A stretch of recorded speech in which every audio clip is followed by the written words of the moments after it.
E aí, galera, tudo bem? Agora falaremos sobre um tópico muito legal em sociologia. A gente vai falar sobre o conceito de interação social e outras ideias que estão associadas aí com o conceito de interação social. Quando a gente pensa, quando a gente pensa em interação social, a gente está falando das maneiras pelas quais as pessoas se conectam, interagem, reagem uns com os outros nesse mundo, na sociedade, nos nossos grupos sociais, nos nossos círculos sociais, nas nossas redes de conexão. Então, quando a gente pensa em interação social, a gente está falando desse movimento, dessas ações cotidianas nas quais a gente interage com pessoas em diversos lugares, em diversos níveis. Seja pessoalmente com a nossa família, seja com os nossos amigos na escola, seja através de alguns meios de comunicação, de tecnologia, como o smartphone, pode ser um e-mail, pode ser um livro, pode ser até um programa de televisão. Então, quando a gente pensa, em interação social, a gente está falando de ações que a gente tem no decorrer aí do nosso dia, da nossa existência, e de reações também que podem ser desencadeadas quando a gente tem algum tipo de ação e interação com os outros. Então, tanto nós agimos com os outros, quanto nós também reagimos com as outras pessoas e vice-versa. Então, essa ação e essa reação dentro da interação social, ela pode gerar a reciprocidade ou não reciprocidade. Reciprocidade é quando você interage com alguém e essa pessoa responde. Pode ser que você está perguntando algo importante para um amigo seu, frente a frente com ele, ou falando com os seus pais, ou então você está mandando uma dúvida, tirando uma dúvida com o seu professor pelo celular. Quando existe uma resposta, quando essa ação é recíproca, então existe reciprocidade, existe essa interação. Agora, pode ser que não exista reciprocidade. Por exemplo, quando você vai ler um livro. Quando você lê um livro, você está interagindo de uma maneira um pouco diferente com as ideias do autor, com tudo aquilo que ele escreveu, mas de uma forma geral não tem como ele responder, não tem como ele interagir com você, então essa ação, essa interação social, ela não é recíproca. Perceba que para ocorrer interação social é muito importante que exista comunicação. E quando a gente pensa na comunicação, a gente fala de comunicações que usam uma linguagem verbal, que é essa que eu estou usando aqui com vocês agora. Eu estou falando com vocês, vocês estão me olhando, vocês estão me escutando, vocês estão olhando para elementos gráficos aqui do slide, Então a escrita, a fala, tudo isso é comunicação verbal. Agora, a gente tem também uma comunicação, uma linguagem não verbal, que está relacionado às expressões, as nossas expressões faciais, está relacionada à nossa linguagem corporal. Então, percebe que a gente tem vários estudos e vários autores que vão falar sobre a linguagem corporal e existe uma estimativa aí de que aproximadamente 50% da comunicação humana ela é não verbal. A gente usa a nossa linguagem corporal, o nosso semblante, a nossa expressão para dizer muitas coisas. Um exemplo claro, normalmente, é quando você chega num lugar e vai falar com alguém e antes de falar com essa pessoa você olha para a cara dela e você nota uma expressão fechada, braços cruzados, uma cara de quem não tá para fazer amigo naquele dia. Pode ser que o simples olhar, sem perguntar nada para essa pessoa, já possa desencadear em você um certo comportamento. Você não vai querer se aproximar muito dessa pessoa, ou talvez você vai ficar receoso de perguntar algo para ela. Logo, essa comunicação, como você já deve ter percebido, ela vai muito além desses elementos da nossa linguagem verbal, Os elementos, a linguagem não verbal, ela também é muito importante. E percebe que muitas vezes a gente faz isso de uma forma inconsciente, autônoma. Você não precisa ser nenhum expert em linguagem corporal para perceber certos sinais e olhar para uma pessoa e entender se ela está afim de interagir ou ela não está afim de interagir. Perceba que a interação social é algo constante nas nossas vidas, é algo muito comum, em todo mundo que vive em sociedade, a não ser que você viva isolado, escondido, no campo ou no meio do mato, mas ainda assim, essa interação social, ela pode ser possível, mesmo que não recíproca, quando você está aí interagindo, Como essa aula, por exemplo, essa interação social, neste exato momento, ela não é recíproca. Você está assistindo a minha aula, não dá para você interagir comigo. Agora, se a gente estivesse fazendo uma live pelo Facebook ou pelo Instagram, você podia mandar sua pergunta, você podia solicitar para participar comigo junto dessa live, e aí haveria uma reciprocidade. Beleza? Bom, existem alguns tipos de interação social e aqui a gente tem os principais tipos, as principais formas de interação social. Primeiramente, eu coloco aqui para vocês uma interação social do tipo de troca. A troca é o tipo de interação social quando existe algum interesse, quando existe alguma recompensa. Por exemplo, pode ser que o jovem está estudando bastante, tirando boas notas, porque para ele foi prometida uma recompensa caso ele obtenha boas notas. Pode ser uma viagem, pode ser, enfim, algum benefício, ou então pode ser não querer ter um castigo, né, ou alguma represália, caso essas notas não sejam boas. Então, o tipo de interação social troca está relacionado a algum tipo, né, de premiação ou não punição, algo que vem em troca dessa relação. Depois a gente tem a relação de cooperação, quando vários indivíduos interagem visando alcançar um objetivo comum. Quando a gente está praticando esportes coletivos, a gente pode perceber esse tipo de operação, esse tipo de interação social, a cooperação. Todo mundo cooperando para atingir um mesmo objetivo. Às vezes na empresa, ou num trabalho em grupo, ou na sua casa, todo mundo pode, né, trabalhar unificado, visando um mesmo objetivo em comum. Esse é o tipo de interação social que a gente chama de cooperação.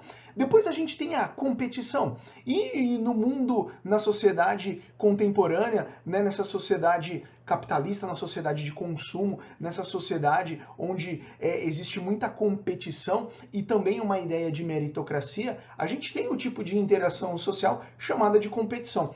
Por exemplo, um processo que é muito comum na vida dos jovens, né, e de todo mundo que quer acessar o ensino superior, chamado de vestibular, ou o Enem, por exemplo. Uma prova onde você vai colocar lá, né, você vai se testar, você vai ter que responder de acordo com os seus conhecimentos, de acordo com tudo aquilo que você aprendeu, que você conseguiu absorver, acumular, e dessa maneira você está competindo com outras pessoas para uma vaga lá no teu curso de vestibular. Então, esse é só um exemplo. Pode ser uma competição numa entrevista de trabalho, pode ser uma competição aí com qualquer outras pessoas em qualquer ambiente da sociedade onde você precisa competir com outro ser humano.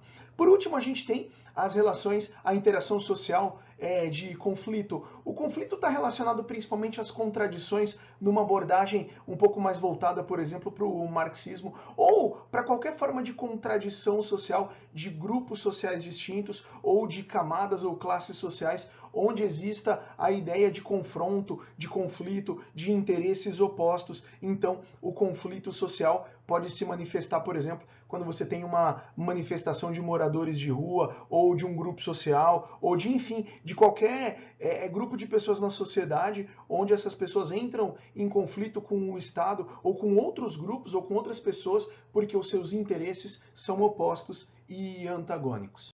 Bom, agora a gente fala sobre redes sociais. E quando a gente fala de redes sociais, a gente não está falando necessariamente das redes virtuais ou das redes sociais que a gente tem aí no mundo digital hoje, como o Instagram, o Facebook, né, entre outras. Quando a gente fala de redes sociais em sociologia, a gente está falando de redes de interação. Então, as redes sociais são os conjuntos de relações sociais que conectam as pessoas, essas interligações diretas e indiretas, como eu e você lá na sala de aula, conversando, se relacionando diretamente, né? Ou quando você conhece alguma coisa, algum conceito, alguma ideia, através de um amigo seu, né? Então, a gente tem um conjunto muito grande de redes aí na nossa vida cotidiana, pode ser os nossos amigos na escola, pode ser as pessoas na sua casa, as pessoas no trabalho, as pessoas na sua família, pode ser também as redes virtuais, as redes sociais, como eu já mencionei antes, o Facebook e o Instagram, por exemplo. Toda e qualquer forma de meio, de canal, de lugar onde existir interação, conexão entre as pessoas, essas interligações diretas e indiretas, a gente tem as nossas redes sociais. É claro que hoje essa palavra está muito associada às redes virtuais, Afinal de contas, as redes virtuais, elas se tornaram aí uma dimensão muito importante da vida cotidiana. Eu estou falando com vocês aqui através de um canal digital que é o YouTube, ou você pode estar assistindo essa videoaula, né? Ela pode estar passando na sua timeline no Facebook ou no Instagram. Então, as redes sociais virtuais se tornaram uma ferramenta que, de uma maneira muito legal, tem aproximado, tem conectado cada vez mais as pessoas.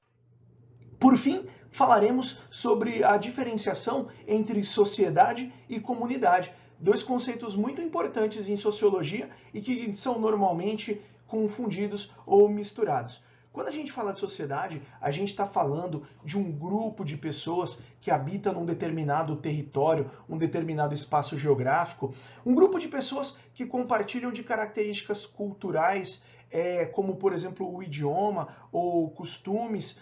Essa sociedade, ela reconhece então essa ideia de pertencimento, essa ideia de identidade, principalmente porque existe uma identidade cultural, né, idioma, costumes, crenças, e essa sociedade ela pode estar dentro de um determinado país ou de um determinado estado, ou ela pode estar dispersa entre vários países ou estados, ela pode estar presente em diferentes regiões geográficas, ou dentro de um país, dentro de um mesmo estado, podem existir várias sociedades. Por exemplo, hoje no Brasil, a gente reconhece uma ideia de sociedade brasileira que, de uma forma geral, compartilha características culturais, como o idioma ou a religião em grande escala, né? Ou diversos costumes e elementos culturais que dão uma certa identidade cultural para o povo brasileiro, para que a gente chame de sociedade brasileira. Mas quando a gente começa a olhar com mais atenção, a gente percebe que dentro do Brasil existem outras sociedades, como por exemplo sociedades indígenas que ainda preservam os seus costumes, o seu idioma, os seus elementos culturais. Então, a gente pode ver que no Brasil e em outros lugares do mundo, mesmo que exista essa ideia de Estado, né, e aqui a concepção de sociedade ela pode parecer, ela fica um pouco parecida com a de Estado, né? Porque quando a gente pensa em Estado, a gente pensa num território, numa população, num conjunto de leis, nessa unidade político-administrativa que existe para governar, né, um Estado. Agora, quando a gente fala de sociedade, a gente está falando, né, de uma espécie de identidade cultural de um determinado povo que se reconhece como tal, tá bom? Agora, quando a gente fala de comunidade, a gente está falando de algo menor, de algo que tem uma dimensão reduzida. A gente está falando de grupos, de indivíduos, de pessoas que compartilham crenças, questões comuns, né? Que tem uma espécie de liderança, que dá uma noção de autoridade, né? Que sustenta alguns vínculos comunitários. Então é muito comum hoje, por exemplo, a gente olhar em diversas cidades, em diversos lugares, comunidades religiosas, grupos de pessoas que frequentam uma determinada igreja. Dentro de uma mesma religião, por exemplo, existem várias comunidades que normalmente estão atreladas às suas paróquias ou às suas igrejas, né? Ou também a gente tem um nome muito comum hoje que é a célula. A célula nas igrejas evangélicas é uma comunidade, um grupo de pessoas que tem então uma coesão, um senso de pertencimento, de cumplicidade, que se reúnem com uma certa frequência. Percebe que a comunidade, ela estabelece certos vínculos duradouros, a sociedade também. Agora, quando a gente pensa na sociedade, a gente olha com uma visão mais macro-social, mais ampla, e quando a gente pensa na comunidade, a gente olha então para grupos menores, mais localizados, que têm uma identidade mais particular. Valeu, até mais, tchau, tchau.